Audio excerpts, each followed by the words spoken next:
കേരളത്തിലാകെ national ഹൈവേയുടെ വികസനം നല്ല നിലയിൽ നടക്കുകയാണ്. അപ്പോഴാണ് ഈ മഴക്കാലത്തുണ്ടായ ചില പ്രശ്നങ്ങൾ നാഷണൽ ഹൈവേയുടെ നിർമ്മാണവുമായി ബന്ധപ്പെട്ടുണ്ടായത്. ഉടനെ അത് സംസ്ഥാന സർക്കാരിൻ്റെ എന്തോ വീഴ്ചയാണ് എന്ന് സ്ഥാപിക്കാനുള്ള ശ്രമം നടന്നു. ആ ശ്രമം കേരളത്തിൽ LDFനെ എതിർക്കുന്ന രണ്ടു കൂട്ടരുണ്ട്. UDFും BJP ചില ആളുകളും ഒരേപോലെ നടത്തുന്നതായി നാം കാണുന്നുണ്ട്. എത്ര പരിഹാസ്യമായ നിലയാണെന്ന് നോക്കണം. നിർമ്മാണ ഘട്ടത്തിലുണ്ടാകുന്ന സാങ്കേതിക തകരാർ എന്തെങ്കിലും സംഭവിച്ചിട്ടുണ്ടെങ്കിൽ അതുമായി ബന്ധപ്പെട്ട ഗൗരവമായ പരിശോധന സ്വാഭാവികമായും നാഷണൽ ഹൈവേ തന്നെ നടത്തും. ഇപ്പോൾ നമ്മൾ കേട്ടില്ലേ, കരിപ്പട്ടികയിൽപ്പെടുത്തിയതും അതിനുമായി ബന്ധപ്പെട്ട ഉദ്യോഗ സംവിധാനത്തിനെതിരെ നടപടികൾ വരുന്നതും എല്ലാം നമ്മൾ കേൾക്കുന്നുണ്ടല്ലോ. അതൊന്നും കേരളത്തിലെ PWD അല്ലല്ലോ ചെയ്യുന്നത്. അതെല്ലാം ചെയ്യാൻ ഉത്തരവാദപ്പെട്ടവർ നാഷണൽ ഹൈവേ അതോറിറ്റിയും അതിൻ്റെ കേന്ദ്ര വകുപ്പുമാണ്. സ്വാഭാവികമായും അവരത് ചെയ്യും.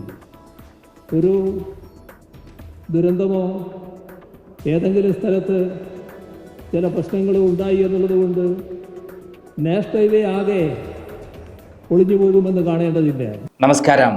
നമ്മുടെ പ്രിയങ്കരനായ മുഖ്യമന്ത്രി അവസാനം പ്രഖ്യാപിച്ചു, ദേശീയപാത വികസനത്തിൻ്റെ ഉത്തരവാദിത്വം കേരള സർക്കാരിനില്ല, എല്ലാം കേന്ദ്ര ഗവൺമെൻറ്റിൻ്റെതാണ്. പൊതുമരാമത്ത് വകുപ്പ് മന്ത്രിക്ക് ആകട്ടെ യാതൊരു ഉത്തരവാദിത്വവുമില്ല. 5800 കോടി രൂപ മുടക്കി സ്ഥലം എടുത്തു കൊടുത്തു എന്നല്ലാതെ ഈ ഗവൺമെൻറ്റിന് എന്താണ് ഉത്തരവാദിത്വം? അതായത് ഈ പറയുന്ന ദേശീയപാത തിരുവനന്തപുരത്ത് നിന്ന് NH16 തിരുവനന്തപുരം മുതൽ കാസർഗോഡ് വരെയുള്ള പുതിയതായി വരുന്ന റോഡ് വികസനത്തിൽ, NH66 റോഡ് വികസനത്തിൽ യാതൊരു ഉത്തരവാദിത്വം നമുക്കില്ല എന്ന് അസന്നിഗ്ധമായി പിണറായി വിജയൻ പ്രഖ്യാപിച്ചിരിക്കുകയാണ്. പിന്നെ എന്തിനാ പ്രതിപക്ഷം ഇങ്ങനെ ഞങ്ങളെ വേട്ടയാടുന്നേ എന്നാണ് ചോദിച്ചിരിക്കുന്നത്. അതായത് കേരളത്തിൻ്റെ തിരുവനന്തപുരം മുതൽ കാസർഗോഡ് വരെയുള്ള സ്ഥലങ്ങളിൽ ഏകദേശം ഒരു 150 സ്ഥലങ്ങളിൽ 4 കിലോമീറ്റർ ദൂരത്തോളം പല സ്ഥലത്തും, ചിലർക്ക് 100 മീറ്റർ 400 മീറ്റർ അങ്ങനെ വ്യത്യസ്ത സ്ഥലങ്ങളിലായിട്ട് വിള്ളൽ വന്നിരിക്കുന്ന ഒരൊറ്റ മഴയ്ക്ക് ഇനി ശക്തമായ മഴ വരുമ്പോൾ തിരുവനന്തപുരം മുതൽ കാസർഗോഡ് വരെയുള്ള ഈ ദേശീയപാതയ്ക്ക് എന്തൊക്കെ പ്രശ്നങ്ങളുണ്ടാകുമെന്ന് നമ്മൾ കണ്ടറിയുക തന്നെ വേണം. ആരും ഇതുവരെ മരിച്ചിട്ടില്ല എന്നുള്ളത് ഭാഗ്യമാണ്. പക്ഷേ ജനങ്ങൾ ഇത്രയധികം ബുദ്ധിമുട്ടിച്ച മറ്റൊരു കാര്യവും കേരളത്തിലുണ്ടായിട്ടില്ല. 4ാം വാർഷിക ആഘോഷത്തിന് തന്നെ കൃത്യമായി ഈ ദേശീയപാത ദുരന്തവും തുടങ്ങി. അതോടൊപ്പം ഒരു ദളിത് യുവതിയെ പീഡിപ്പിച്ച് 20 മണിക്കൂറോളം ഒരു മോഷണ കേസിൽപ്പെടുത്തി P ശശിയുടെ അടുത്ത് പോയപ്പോൾ ഉണ്ടായ സംഭവം നമ്മൾ കണ്ടല്ലോ. എന്താണ് പോലീസ് വകുപ്പ് എന്നുള്ളതും കണ്ടു. അതായത് ഇത്രയും കാലം നമ്മുടെ പൊതുമരാമത്ത് വകുപ്പ് മന്ത്രി പറഞ്ഞത് എന്താണ്, മുഖ്യമന്ത്രി പറഞ്ഞത് എന്താണ്? ദേശീയപാത വികസനം എന്ന് പറയുന്നത് നാഷണൽ ഹൈവേ അതോറിറ്റിയും അതേപോലെ കേരള പൊതുമരാമത്ത് വകുപ്പും കൂടി ചേർന്നിട്ടാണ് നടത്തുന്നത് എന്നാണ്. നമുക്ക് ഇപ്പം ഇതൊന്നും ഞങ്ങളുടെ കുട്ടിയല്ല എന്ന് പറഞ്ഞ് കരഞ്ഞുകൊണ്ടിരിക്കുമ്പോൾ മുമ്പ് നമ്മുടെ റിയാസ് പറഞ്ഞു എന്ന് കേൾക്കണ്ടേ? നമുക്ക് കേട്ട് നോക്കാം എന്തൊക്കെയാണ് പറയുന്നത് എന്ന്. ബഹുമാനപ്പെട്ട കേരളത്തിൻ്റെ മുഖ്യമന്ത്രി ശ്രീ പിണറായി വിജയൻ ഇന്ന് ഇവിടെ ഡൽഹിയിൽ വന്ന് ബഹുമാന്യനായ ശ്രീ നിതിൻ ഗഡ്കരി, കേന്ദ്ര മന്ത്രി ശ്രീ നിതിൻ ഗഡ്കരിയുമായി കേരളത്തിൻ്റെ ദേശീയപാത വികസനവുമായി ബന്ധപ്പെട്ട കാര്യങ്ങൾ വളരെ വിശദമായി ചർച്ച ചെയ്തു. അപ്പം അതിൻ്റെ ഭാഗമായിട്ടാണ് ഇത്തരത്തിൽ നിങ്ങളെ കണ്ടുകൊണ്ട് ചില കാര്യങ്ങൾ സൂചിപ്പിക്കണമെന്ന് ഉദ്ദേശിച്ചിട്ടുള്ളത്. പ്രധാനമായും NH66 പ്രവൃത്തികളുടെ ഒരു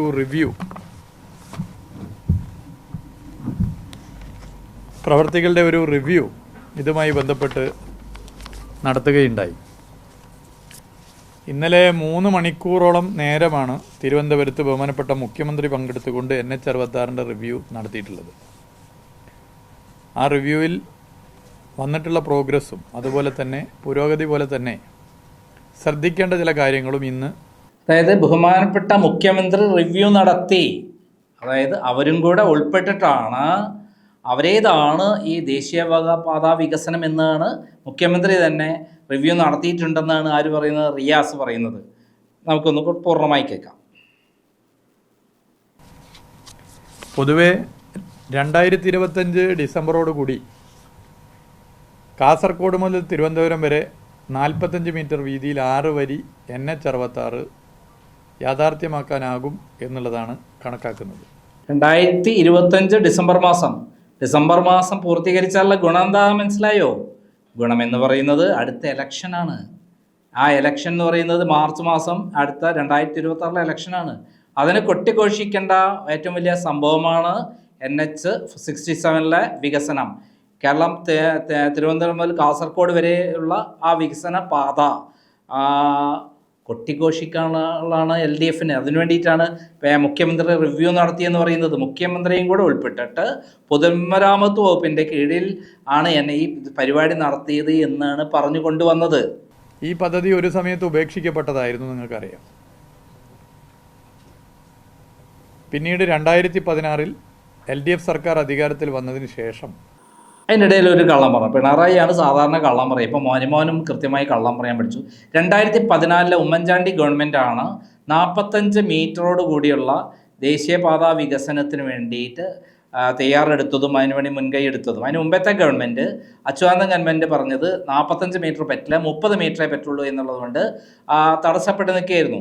അങ്ങനെയാണ് പിന്നീട് UPA ഗവൺമെൻറ് സെൻറ്റിന് 10 ലക്ഷം രൂപ വിലയൊക്കെ കൊടുക്കാൻ തീരുമാനിച്ചതോടുകൂടി 2014 ഈ ദേശീയപാതാ വികസനത്തിന് UDF ഗവൺമെൻറ്റാണ്, ഉമ്മൻചാണ്ടിയുടെ ഗവൺമെൻറ്റാണ് ഇതിന് തയ്യാറാകുന്നത്. ഇവിടെ കള്ളം പറഞ്ഞിട്ട് കാര്യമുണ്ട്. രേഖകളല്ലേ റിയാസെ? ഓഫീസ് കത്തിക്കുന്ന മാതിരിയുള്ള പരിപാടിയുള്ള മന്ത്രിയാണ് മന്ത്രി. ഈ പദ്ധതി ഒരു സമയത്ത് ഉപേക്ഷിക്കപ്പെട്ടതായിരുന്നു, നിങ്ങൾക്കറിയാം. പിന്നീട് 2016 LDF സർക്കാർ അധികാരത്തിൽ വന്നതിന് ശേഷം പ്രധാനമന്ത്രിയുമായും ശ്രീ നിതിൻ ഗഡ്കരിയുമായും ബഹുമാനപ്പെട്ട മുഖ്യമന്ത്രി തന്നെ ചർച്ച ചെയ്യുകയും ആ ചർച്ചയിൽ ഭൂമി ഏറ്റെടുക്കലാണ് പ്രധാനപ്പെട്ട പ്രശ്നം. ഭൂമി ഏറ്റെടുക്കൽ ഒരു പ്രധാനപ്പെട്ട പ്രശ്നമാണ് എന്നുള്ളത് കൊണ്ട് തന്നെ കേന്ദ്ര സർക്കാർ സ്വാഭാവികമായും അതിന് പണം നൽകേണ്ടതാണ്. പണം നൽകാൻ തയ്യാറായില്ല. പിന്നീട് ഇന്ത്യയുടെ ചരിത്രത്തിലാദ്യമായി ഒരു സംസ്ഥാന സർക്കാർ ഭൂമി ഏറ്റെടുക്കലിന് പണം കണ്ടെത്തി. രണ്ടാമത്തെ കള്ളം, ഇന്ത്യയിലെ ഏകദേശം 8 സ്റ്റേറ്റുകൾ ഭൂമി ഏറ്റെടുക്കാൻ വേണ്ടി പണം കൊടുത്തിട്ടുണ്ട്. ഇവിടെ ഭൂമി ഏറ്റെടുത്തതിന് ശേഷം എന്താ ചെയ്യുന്നത് അറിയോ? അത് മുതലാക്കാൻ വേണ്ടി ഓരോ സ്ഥലത്തും ടാക്സ് കൂട്ടിയിരിക്കുകയാണ് ആ പ്രദേശത്തുള്ള സ്ഥലത്തെ. അപ്പോൾ ടാക്സ് വഴി പൈസയൊക്കെ തിരിച്ചു പിടിക്കാനുള്ള പരിപാടിയാണ് കേരള ജനങ്ങളുടെ തലയിലാണ് ഇട്ട് കൊടുത്തത്. കിഫ്ബി വഴിയുള്ള ഫണ്ട് ഉപയോഗിച്ച് ആണ് പൈസ ഇറക്കിയിരിക്കുന്നത്. എന്തിനറിയോ? ഇതിലൂടെ വലിയ തോതിൽ ഗുണം കിട്ടും എന്നുള്ളത് മനസ്സിലാക്കി പൈസ കിട്ടും എന്നുള്ളത് കമ്മീഷൻ അടിക്കാൻ മണ്ണെടുക്കൽ, സ്ഥലം വിട്ടുകൊടുക്കുന്ന, സ്ഥലം വാങ്ങൽ നടപടിയിലൂടെ വലിയ വിലയ്ക്ക് സ്ഥലം വാങ്ങൽ 5800 കോടിയിൽ എത്ര രൂപ പിണറായി വിജയൻ മോഷ്ടിച്ചിട്ടുണ്ടാവും. അതോടൊപ്പം തന്നെ ദേശീയപാത വികസനത്തിൻ്റെ പൈസ കൊടുത്തത് ഒരു സ്റ്റേറ്റല്ല, ഇന്ത്യയിലെ പല 12ഓളം സ്റ്റേറ്റുകൾ കൊടുത്തിട്ടുണ്ട്. അതിൻ്റെ അവിടെ കള്ളം പറയുകയാണ് ആര്? നമ്മുടെ റിയാസിന് കള്ളം പറഞ്ഞ് ഇപ്പം പഠിച്ചുപോയി. റിയാസ് കള്ളൊന്നും പറയാറില്ലായിരുന്നു. ഇപ്പം കള്ളം പറച്ചിലാണ്. പണം കണ്ടെത്തി. ദേശീയപാതാ വികസനത്തിൻ്റെ ചരിത്രത്തിൽ ആദ്യമായിട്ടാണ് ഒരു സംസ്ഥാന സർക്കാർ പണം കണ്ടെത്തുന്നത്. 5580 കോടി രൂപ അതിനുവേണ്ടി ചെലവഴിച്ചു. പിന്നെ അതിൻ്റെ പ്രവൃത്തി പുരോഗതി ഈ ഗവൺമെൻറ് 2021 മെയ് 20 അധികാരത്തിൽ വന്നതിന് ശേഷം എല്ലാ ആഴ്ചയിലും ഞങ്ങൾ പരിശോധിച്ചിരുന്നു. നാഷണൽ ഹൈവേ അതോറിറ്റി ഓഫ് ഇന്ത്യയുമായി ചേർന്നുകൊണ്ട് ഞങ്ങളൊരു ടീമായി സൈറ്റുകളിൽ പോയി. പ്രത്യേകം ശ്രദ്ധിക്കുക, ഞങ്ങൾ നാഷണൽ ഹൈവേ അതോറിറ്റിയുമായി ചേർന്നുകൊണ്ട് സൈറ്റുകളിൽ പോയി എന്നാണ് പറയുന്നത്. അപ്പോൾ എല്ലാ സ്ഥലത്തും ഗവൺമെൻറ്റിനും പൊതുമരാമത്ത് വകുപ്പിനും മന്ത്രിക്കും മുഖ്യമന്ത്രിക്കും പങ്കുണ്ട്. അതായത് ഇത് കേരള ഗവൺമെൻറ്റിൻ്റെ പദ്ധതിയാണെന്ന് നേരത്തെ പ്രഖ്യാപിച്ച് വെച്ചിരിക്കുകയാണ്. കേൾക്കാം. ജില്ലയിൽ നിന്നും മറ്റൊരു ജില്ലയിലേക്ക് യാത്ര ചെയ്ത് സൈറ്റുകളിൽ പോയി സൈറ്റുകളിലെ പ്രശ്നം അവിടുത്തെ ജനപ്രതിനിധികൾ പറയുന്നത്, ജനങ്ങൾ പറയുന്നതൊക്കെ കേട്ടുകൊണ്ട് എല്ലാതെയും റിവ്യൂ ചെയ്തു. ബഹുമാനപ്പെട്ട മുഖ്യമന്ത്രി വിവിധ വകുപ്പുകളെ ഏകോപിപ്പിച്ചുകൊണ്ട് ഇതിൻ്റെ റിവ്യൂ യോഗങ്ങൾ ഇപ്പോൾ ഇന്നലെ നടത്തിയതുപോലെ തന്നെ ഇടയ്ക്കിടെ നടത്തുന്ന സ്ഥിതിയുമുണ്ടായി. അതായത് നാഷണൽ ഹൈവേന്റെ പരിപൂർണ്ണ ഉത്തരവാദിത്വം പിണറായി വിജയന്റെ തലയിലാണ്. അതുകൊണ്ട് പിണറായി വിജയൻ റിയാസിന്റെ ഒക്കെ നേതൃത്വത്തിൽ എല്ലാ വകുപ്പുകളുടെയും കേന്ദ്രീകരിച്ചുകൊണ്ട് റിവ്യൂ നടത്തുകയുണ്ടായി. ഇപ്പൊ ഈ പണി നടക്കുമ്പോൾ കംപ്ലീറ്റ് ഉത്തരവാദിത്വം ആർക്കുണ്ട്? കേരള ഗവൺമെന്റിനുണ്ട്. എടുത്ത് പരിശോധിച്ചു കഴിഞ്ഞാൽ ഇപ്പം ചെങ്ങളിൽ നിന്നും നീലേശ്വരത്തിലേക്കുള്ള പ്രവൃത്തിയുടെ പുരോഗതി 58% കഴിഞ്ഞിരിക്കുകയാണ്. നീലേശ്വരം മുതൽ തളിപ്പറമ്പ് വരെയുള്ളതിൻ്റെ പ്രവൃത്തി 50% പൂർത്തീകരിച്ചിരിക്കുകയാണ്. തളിപ്പറമ്പ് മുതൽ മുഴപ്പിലങ്ങാട് വരെയുള്ളതിൻ്റെ പ്രവൃത്തി 58% പൂർത്തീകരിക്കപ്പെട്ടിരിക്കുകയാണ്. ഓരോ സ്ട്രെച്ചിൻ്റെയാണ് ഞാൻ പറയുന്നത്. അഴിയൂർ മുതൽ വെങ്ങളം വരെയുള്ളതിൻ്റെ പ്രവൃത്തി 45% പൂർത്തീകരിച്ചത്. കോഴിക്കോട് ബൈപ്പാസ്, അതായത് വെങ്ങളം മുതൽ രാമനാട്ടുകര വരെ 76% പൂർത്തീകരിക്കപ്പെട്ടു. മലപ്പുറം ജില്ലയിൽ ഇതിന് വലിയ നിലയിലേക്കുള്ള പുരോഗതി ഉണ്ടായിട്ടുണ്ട്. അതുപോലെ തന്നെ മറ്റ് ജില്ലകളിലും.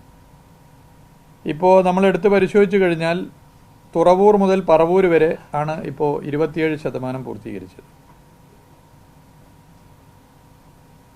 കൊല്ലം ബൈപ്പാസും അതുപോലെ തന്നെ ഇതിൻ്റെ ഭാഗമായി തലപ്പാടി മുതൽ ചങ്ങള വരെ ഞാൻ ഓരോ ഡിലേ ഇതിൻ്റെ ഇത് വെച്ചിട്ടുണ്ട് 74% പൂർത്തീകരിച്ചു. രാമനാട്ടുകര മുതൽ മലപ്പുറം ജില്ലയിലെ വളാഞ്ചേരി വരെ 80% പ്രവൃത്തി പൂർത്തീകരിക്കപ്പെട്ടു കഴിഞ്ഞു. വളാഞ്ചേരി ബൈപ്പാസ് മുതൽ കാപ്പിരിക്കാട് വരെ 82% പൂർത്തീകരിക്കപ്പെട്ടു. കാപ്പിരിക്കാട് മുതൽ തളിക്കുളം വരെ 49% പൂർത്തീകരിക്കപ്പെട്ടു. തളിക്കുളം മുതൽ കൊടുങ്ങല്ലൂർ വരെ 43% പൂർത്തീകരിക്കപ്പെട്ടു. പറവൂർ മുതൽ കോട്ടുകുളങ്ങര വരെ 44%, കൊല്ലം ബൈപ്പാസ് കടമ്പാട്ടുകോണം വരെ 50%, കടമ്പാട്ടുകോണം മുതൽ കഴക്കൂട്ടം വരെ 36%. ഇങ്ങനെയാണ് പൂർത്തീകരിച്ചിട്ടുള്ളത്. ഏറെക്കുറെ നമുക്ക് 2025 മെയ് മാസം ആകുമ്പോഴേക്കും പൂർത്തീകരിക്കാനാവും. കേട്ടല്ലോ, ഓരോ സ്ഥലത്തും പൊതുമരാമത്ത് വകുപ്പും ഗവൺമെന്റും പിന്നെ നാഷണൽ ഹൈവേ അതോറിറ്റിയും കൂടി ചേർന്ന് എല്ലാ സ്ഥലത്തും പരിശോധിച്ച് ഓരോ ഏരിയയിലും എത്രമാത്രം വർക്ക് കഴിഞ്ഞു എന്ന് പരിശോധന നടത്തിയിട്ടുള്ളതാണ് എന്ന് പറഞ്ഞിട്ടുള്ള ആരാണ്? നമ്മുടെ റിയാസാണ്. ബാക്കിയുള്ളത് 2025 ഡിസംബറോടുകൂടി പൂർത്തീകരിച്ച് മുന്നോട്ട് പോകാനാകും. എന്തായാലും മുടങ്ങിപ്പോയൊരു പദ്ധതി യാഥാർത്ഥ്യമാകുന്നു എന്നുള്ളതാണ് പൊതുവെ ഇന്നത്തെ മീറ്റിങ്ങോടുകൂടി പൊതുവെ കണക്കാക്കാൻ വേണ്ടി സാധിക്കുന്നൊരു കാര്യം. അവിടെയും കള്ളം പറഞ്ഞു. അതായത് 2014 ഉമ്മൻചാണ്ടി ഗവൺമെൻറ്റാണ് ഇങ്ങനെ ഭൂമി ഏറ്റെടുക്കാനും മറ്റുള്ള കാര്യങ്ങൾക്ക് വേണ്ടി മുൻകൈ എടുക്കുകയും 45 മീറ്ററോടുകൂടി മുന്നോട്ട് പോകാമെന്ന് തീരുമാനിക്കുകയും ചെയ്തത്. 2006 മുതൽ 2011 വരെയുള്ള അച്യുതാനന്ദൻ ഗവൺമെൻറ് ഈ പരിപാടി 30 മീറ്റർ ആയതുകൊണ്ട് മുന്നോട്ട് പോകാൻ പറ്റാത്തൊരവസ്ഥയിലേക്ക് ജനങ്ങളെല്ലാം പ്രക്ഷോഭത്തിൽ കൊണ്ടുവന്ന ആരറിയോ? ഇവരാണ്. അതിനുശേഷം 2011 മുതൽ തുടങ്ങാൻ ആരംഭിച്ചെങ്കിലും എല്ലാ സ്ഥലത്തും CPM ആണ് സമരത്തിന് മുൻകൈ എടുത്തത്. അങ്ങനെ പരിപാടി മുടങ്ങിയെങ്കിലും 45 മീറ്റർ ആവാം, വില 10 ലക്ഷം ആവാം എന്ന് പറയുന്ന UP ഗവൺമെൻറ്, ഒരു സെൻറ്റിന് 10 ലക്ഷം വരെയൊക്കെ വില കൊടുക്കാന്നുള്ള UP ഗവൺമെൻറ് തീരുമാനമാണ് ഇത് മുന്നോട്ട് നീക്കാൻ കാരണമായത്. എന്നിട്ടും ഇതിൽ നാഷണൽ ഹൈവേ അതോറിറ്റി ഓഫ് ഇന്ത്യയും കേരള സർക്കാരും യോജിച്ച് നിന്ന് നടത്തിയ ഒരു എഫേർട്ടാണ് ഇതിൻ്റെ വലിയ വിജയത്തിൻ്റെ കാരണം എന്നുള്ളത് പൊതുവെ യോഗത്തിൽ ചൂണ്ടിക്കാട്ടുന്ന സ്ഥിതി ഉണ്ടായിട്ടുണ്ട്. കേട്ടല്ലോ, കേരള സർക്കാരും നാഷണൽ ഹൈവേയും ഒരുമിച്ച് നിന്ന് കൊണ്ടുവന്ന പരിപാടിയാണ്, ഒരുമിച്ച് നിന്ന് പ്രവർത്തിച്ച പരിപാടിയാണ്. ഏത്? National highway 66. അത് നാഷണൽ ഹൈവേ 66ൻ്റെ പ്രവർത്തനം നടത്തിയുള്ള കേരള സർക്കാരും അതേപോലെ ആരാണ്? നാഷണൽ ഹൈവേ അതോറിറ്റിയുമാണെന്ന് കൃത്യമായി പറഞ്ഞിട്ടുള്ളത് ഇതാരാ? റിയാസാണ്. ഇപ്പം പറയുന്നു ഗവൺമെൻറ് യാതൊരു ഉത്തരവാദിത്വവുമില്ല. പിണറായി വിജയൻ പറഞ്ഞ എന്താ? ഗവൺമെൻറ് യാതൊരു ഉത്തരവാദിത്വവുമില്ല നാഷണൽ ഹൈവേൻ്റെ കാര്യത്തിൽ. ഉത്തരവാദിത്തമുള്ളത് ആർക്കാണ്? നാഷണൽ ഹൈവേക്കാണെന്നാണ് പറഞ്ഞത് ഇപ്പം. അതായത് കേരളത്തിൽ 100ഓളം സ്ഥലങ്ങളിൽ വിണ്ട് കയറി മണ്ണ് ഒലിച്ചു പോവുകയും ഒന്നിച്ച് പൊട്ടിത്തകർന്ന് വീഴുകയും റോഡ് പൊട്ടിത്തകർന്ന് വീഴുകയും ചെയ്തപ്പോൾ ഞങ്ങൾക്ക് ഉത്തരവാദിത്തമില്ല എന്ന് പറഞ്ഞ് ഒഴിയുകയാണ് ഇപ്പം ആര്? രക്ഷപ്പെടും. ഇപ്പം ഫ്ലക്സ് ബോർഡായിരുന്നു കേരളം മുഴുവൻ. ദിവസേന റീലിടറിയുന്ന പരിപാടി ആർക്ക്? റിയാസിന്. ഇപ്പം ഈ സ്ഥലങ്ങളിലെല്ലാം പോയിട്ട് അതേപടി മണ്ണ് വിളിക്കുന്നതും വീഴുന്നതും ഒക്കെ ഒന്ന് റീലിടാൻ പറ്റുമോ? മുമ്പ് നമുക്കറിയാം പഞ്ചവടി പാലം എന്ന് പറഞ്ഞുകൊണ്ട് എറണാകുളത്ത് ഒരു പാലം പണിഞ്ഞപ്പോൾ അതിനെതിരെ പ്രക്ഷോഭം നടത്തി ഇവിടെ എന്തൊക്കെ മന്ത്രിയെ അറസ്റ്റ് ചെയ്യിക്കൂടിയ ചെയ്തിട്ടുള്ള ആളാണ് ഈ റിയാസ്. ഇപ്പതാ സ്വയം ഏറ്റെടുത്തിരുന്ന പദ്ധതിയിൽ ഞങ്ങൾക്ക് യാതൊരു ഉത്തരവാദിത്തമില്ലേ എന്ന് പറഞ്ഞിട്ട് കരയുകയാണ് റിയാസും പിന്നെ മുഖ്യമന്ത്രിയും. നോക്കണേ, 4ാം വാർഷികം 9 വർഷത്തിൻ്റെ ഒരു ഗതികേട്. പിണറായി വിജയൻ എന്ന് പറയുന്ന ഒരാൾ കേരളം എവിടെ പോകണോ അവിടേക്ക് മുടിഞ്ഞു പോകും എന്നുള്ളതാണ് സത്യം. വെള്ളപ്പൊക്കവും അതേ പേമാരിയും പ്രളയവും കൊടും വെയിലും അങ്ങനെ മറ്റു പല ദുരന്തങ്ങളും ഉണ്ടാകുമെന്നുള്ളതാണ് പൂർവ്വകാല ചരിത്രം. 4ാം വാർഷികത്തിൽ കൃത്യമായി കേരളത്തിൽ പ്രളയം പോലെ മഴ പെയ്തു തുടങ്ങിയിരിക്കുന്നു. കെട്ടി ആഘോഷിച്ച നാഷണൽ ഹൈവേ പൊട്ടി ഒലിച്ച് തകർന്നിരിക്കുന്നു. ഇപ്പോൾ എല്ലാം കൂടി ഞങ്ങളുടെ ഉത്തരവാദിത്തമല്ല, നാഷണൽ ഹൈവേ ആണെന്ന് പറഞ്ഞ് കരഞ്ഞ് ഇന്നലെ വരെ എട്ടുകാലി മമ്മൂഞ്ഞുവിൻ്റെ പോലെ ആരാൻ്റെ ഗർഭം തലയിൽ കയറ്റി കൊണ്ടു നടന്നിരുന്ന റിയാസിനും മുഹമ്മദ് റിയാസിനും അതേപോലെ പിണറായിക്കും ഇപ്പോൾ ഞങ്ങൾക്ക് യാതൊരു ഉത്തരവാദിത്വവും ഇല്ലേ എന്ന് പറഞ്ഞ് കരഞ്ഞുകൊണ്ടിരിക്കുകയാണ്. ഇവർ ആരാണ്? യഥാർത്ഥത്തിൽ ഇവരാണ് കാട്ടുകള്ളന്മാർ എന്ന് ഞാൻ പറഞ്ഞുകൊണ്ടിരിക്കുന്നത്. ഈ അടുത്ത കാലത്ത് വിഴിഞ്ഞം പോർട്ടിൻ്റെ കാര്യത്തിൽ ഇതേപോലെ ഉമ്മൻചാണ്ടി സർക്കാർ കൊണ്ടുവന്ന പരിപാടി അവിടെ കടൽ കൊള്ളയാണെന്ന് പറഞ്ഞ് വലിയ പ്രക്ഷോഭമുണ്ടാക്കിയ മാർക്സിസ്റ്റ് പാർട്ടി അധികാരത്തിൽ വന്നപ്പോൾ അത് ഏറ്റെടുക്കുകയും കൃത്യസമയത്ത് നടത്താതിരിക്കുകയും അവസാനം 9 വർഷം കഴിഞ്ഞിട്ടാണ് പൂർത്തീകരിക്കുന്നത്. ആ പൂർത്തീകരിച്ചപ്പോൾ അദ്ദേഹം ഒരു ഉമ്മൻചാണ്ടിയുടെ പേര് പോലും പറയാൻ തയ്യാറായില്ല. അങ്ങനെ ഒരു മനുഷ്യനാണ് ഇപ്പോൾ നാഷണൽ ഹൈവേയുടെ ഉത്തരവാദിത്തം ഏറ്റെടുത്ത് ഞങ്ങളാണെന്ന് പറഞ്ഞുകൊണ്ടിരുന്നവർ ഇപ്പോൾ ഞങ്ങൾക്ക് യാതൊരു ഉത്തരവാദിത്വമില്ല, കേന്ദ്ര സർക്കാരിനാണെന്ന് പറഞ്ഞ് തലേന്ന് ഒഴിഞ്ഞു മാറി വിലപിച്ചുകൊണ്ടിരിക്കുന്നത്. ഇതാണ് യഥാർത്ഥത്തിൽ പിണറായിയുടെയും അതേപോലെ മുഹമ്മദ് റിയാസിൻ്റെയും യഥാർത്ഥ മുഖം.